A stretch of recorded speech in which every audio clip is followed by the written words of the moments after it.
Varicose veins కి సరైన చికిత్స కోసం సంప్రదించండి ఎవిస్ హాస్పిటల్. నమస్తే రమగారు. నమస్తే జయ. రమగారు, మనము నాయనార్ కథలు కూడా కొన్ని చెప్పుకుంటూ ఉన్నాం. మరి కార్తీక మాసంలో ఉన్నాం కాబట్టి ఏమన్నా నాయనార్ కథలు కూడా చెప్పుకుందాం. Last year, before last year bold అని చెప్పుకున్నాం. అవును, ఈ సంవత్సరం కూడా సంప్రదాయం పోకుండా అంతే. నాయనార్లు అంటే పరమశివ భక్తులు. తమిళనాడు సుప్రసిద్ధ భక్తులని నాయనార్లు అంటారు. పరమశివ భక్తుల్ని ప్రత్యేకంగా నాయనార్లు అంటమే మనం తమిళనాడులో చూస్తాం. 62 మంది చాలా ప్రసిద్ధమైన ప్రగాఢమైన శివభక్తులు. ఇందులో ఒకళ్ళు ప్రాణాలకి తెగించిన వాళ్ళు, ప్రాణాన్ని అర్పించిన వాళ్ళు, రక్తాన్ని అర్పించిన వాళ్ళు భగవంతుడికి. ఎన్నెన్ని గాథలు, ఎంత కష్టాన్నైనా ఓడ్చుకుని శివభక్తిని విడవకుండా ఉండేవాళ్ళు. అతి తీవ్ర భక్తిపరులు. అవును, ఈ నాయనార్ గాథల్లో కొన్ని చిత్రమైనవి, విచిత్రమైన గాథలు కూడా ఉంటాయి. ఇందులో ఇయర్పగై నాయనార్ అని ఒక నాయనార్ గాథ. ఈయన కావేరి పూం అనే పట్టణంలో ఉండేవాళ్ళ.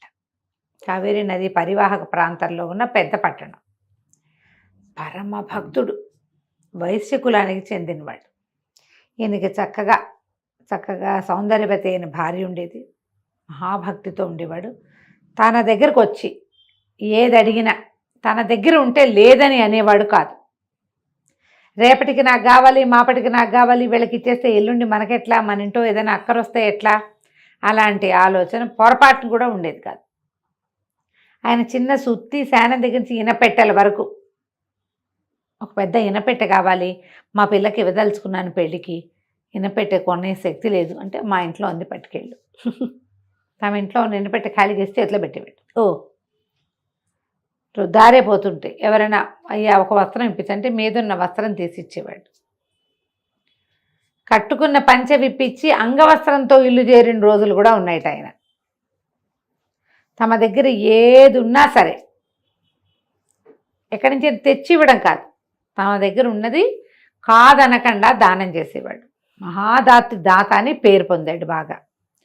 పరమేశ్వరుడికి ఇతను నచ్చాడు. వీడు దాతృత్వం ఎంతవరకు వెళ్తుందో, అంటే ఇంకా ఎంతకి తెగబడతాడు దానం చేయటం కోసం. మళ్ళీ ఈ దానంలో బొట్టు పెట్టుకుని శివభక్తులకి దానం చేయటం ఆయన నియమం. ఓహో, ఎవరైనా సరే విభూతి పుండ్రాలు ధరించిన వాడు కనపడితే వాడు ఏదైనా అడిగితే ఇచ్చేస్తాడు. సరే, ఏం చేసేట పరమేశ్వరుడు ఒక బ్రాహ్మణ వేషధారిగా ఇయర్వగై నాయనారు ఇంటికి వచ్చాడు. చక్కగా విభూతి పుండ్రాలు ధరించి ఒక మధ్య వయస్కుడైన బ్రాహ్మణ వేషధారిగా పరమేశ్వరుడు వచ్చాడు. వస్తే ఆయన చూడడానికి సాక్షాత్ పరమశివుడల్లే కనపడుతున్న ఆయన్ని లోపల పిలిచి కాళ్ళకి నీళ్ళిచ్చి, మంచినీళ్ళు ఇచ్చి, ఏదో ఆహారం అందించి, ఒక ఉత్తరీయం ఇచ్చి నమస్కారం చేసి, అయ్యా మా ఊరకు రారు మహానుభావులు, ఏం కావాలి మీకు, ఏం కావాలి, నేనేం చేయగలను, దాసుడు చేయగలిగిన సేవ ఏదైనా ఉందా అని అడిగాడు. ఆయన నువ్వు చాలా దాతవని తెలుసుకుని వచ్చాను, నీ దగ్గర ఉన్నది కాదనకుండా ఇస్తావని ఊరంతా చెప్పుకుంటున్నారు. అంటే దానికి ఏం లోటు బాబు, నా దగ్గర ఏది ఉంటే అది, మీకు ఏది కావాలన్నా నేను ఇస్తా, దయచేయండి మీకు చెప్పండి మీకేం కావాలి, ఇంతదని అంతదని ఆలోచించద్దు, ఇస్తే నాకెట్లాగో అని నాకెలాగో ఆలోచించి మీరు కూడా నాకట్లా ఆలోచించపోకండి, అడగండి ఇస్తానన్నాడు. ఆయన మెల్లిగా ఆలోచించి నీ భార్యను కోరి వచ్చానయ్యా నేను అన్నాడు. అలాగే అవశ్యం స్వామి తీసుకెళ్ళండి అన్నాడు. ఇయర్పగై నాయనారు తన భార్యని ఇచ్చేయడానికి ఆలోచించల, అలాగే అన్నాడు. అక్కడి నుంచి లేచి లోపలికి వెళ్ళి భార్యకి చెప్పాడు. అమ్మాయి, ఒక ఆయన వచ్చాడు, శివభక్తుడు, విభూతి పుండ్రాలు ధరించి సాక్షాత్తు శివమయుడుగా కనపడుతున్నాడు. మరి ఆయన నిన్ను కోరి వచ్చాటమ్మా, నేను ఆయనకి అప్పచెప్తానని మాట ఇచ్చాను అనేసరికి ఆవిడ నిశ్చేష్టంగా అయిపోయింది. ఏమిటిది, ఏం జరుగుతోంది? కానీ ఒక నిమిషంలో తెప్పరిల్లి, శివభక్తుడు ఏది ఇచ్చినా శివుడికి ఇచ్చినట్టే అని భావిస్తాడు, పరమేశ్వరుడికి దానం చేయబడ్డా నేను అని ప్రాణాలు దేటో తెచ్చుకొని ఇంట్లో ఉన్న పని వాళ్ళకి ఎవరికో చెప్పి వెనకాల వచ్చింది. ఇదిగోండి నా భార్య, స్వామి తీసుకెళ్ళండి అన్నాడు. ఇంతలో ఏమైంది, ఈ వెనకాల పెరట్లో ఈ కథ అంతా విన్న పని మనిషి పరిగెత్తుకుంటూ వెళ్ళిపోయి ఆ సందులో, ఇప్పుడు అప్పట్లో ఏంటంటే కులాల వారీగా ఇళ్ళు ఉండేవి కదా, పక్క ఇళ్లలో ఉన్న వీళ్ళ పెద్దనాన్న పెద్దండ్రి పిల్లలకి వాళ్ళకి ఆవిడ పుట్టింటికి కబురు చేసేసి వీళ్ళు అవి ఇవి సర్దుకుని వాకిలకు మంది దిగేసరికి ఆయన చుట్టాలు వచ్చి పడ్డారు. ఆయన చుట్టాలు రాల, ఆవిడ చుట్టాలు వచ్చారు. ఇదేమో ప్రతిష్ట. ఎవడో దారిపోయే బ్రాహ్మడికి భార్యను దానం చేయటం ఏమిటి? వల్ల కాదని అరిచి కేకలు పెట్టారు. బాణాకర్రలు తీసుకొచ్చారు కుర్రకారంతా కొంతమంది. ఈయన ఏమైనా సరే ఒప్పుకోలే. దానం అంటే నా దగ్గర ఏది ఉందో అది నేను దానం చేస్తాను. భార్య నాది, నాకు దత్తమైంది, నాకు దానం చేయబడిన వస్తువు ఇస్తానంతే అనేసరికి చుట్టాలంతా అరిచి కేకలు పెట్టారు. కానీ ఈయన అన్నాడు, అయ్యా మీరు బయలుదేరండి అని బ్రాహ్మణ్ణి పంపించబోయాడు. బ్రాహ్మణుడు భయం వేస్తున్న వాడిలాగా పెట్టాడు మొహం. భయంగా ఉంది, ఒకవేళ నేను ఊరు దాటే లోపల వీళ్ళంతా నా మీద పడతారేమో నీ చుట్టాలు అనగానే ఆయన అన్నాడు, ఓ బాణాకర్ర తీసుకుని పదండి బాబు, నేను మిమ్మల్ని దింపొస్తాను. మీరు ఏ ఊరు వెళ్ళాలో ఆ ఊరు నేను మీ వెనకాలే వస్తానని బ్రాహ్మడు ఈ ఏర్పగైన ఆయన భార్య ఆ వెనకాల బాణాకర్ర పుచ్చుకుని వీరభద్ర అవతారంలాగా కనపడుతున్న ఈ ఏర్పగైన ఆయన కూడా బయలుదేరారు. బయలుదేరేసరికి బాగా నడిచి వెళ్తుంటే వీళ్ళు ఈవిడ చుట్టాలు ఉన్నారుగా, వాళ్ళు ఊళ్ళో ఉన్న కొంతమంది క్షత్రియుల్ని పోగేసుకుని ఇది చాలా అన్యాయం, స్త్రీని దానం చేయటం ఏమిటి, కన్య తండ్రిది, ఆయన కన్నాడు, ఆయన దానం చేసి ఉత్తమ సద్గతులు పొందాడు. ఇప్పుడు ఆమెని భర్త ఇంకొకళ్ళ దానం చేస్తే అది వ్యభిచారం అయిపోతుంది, దానం అవ్వదు. అది ఇట్లా చేయకూడదు, ఈ కులం తప్పటం ఏమిటి, పద్ధతి ఏమిటి, స్త్రీని దానం చేయటం ఏమిటి అని అరిచి కేకలు పెట్టుకుంటూ ఒక పెద్ద సమూహంతో వచ్చి పడ్డారు.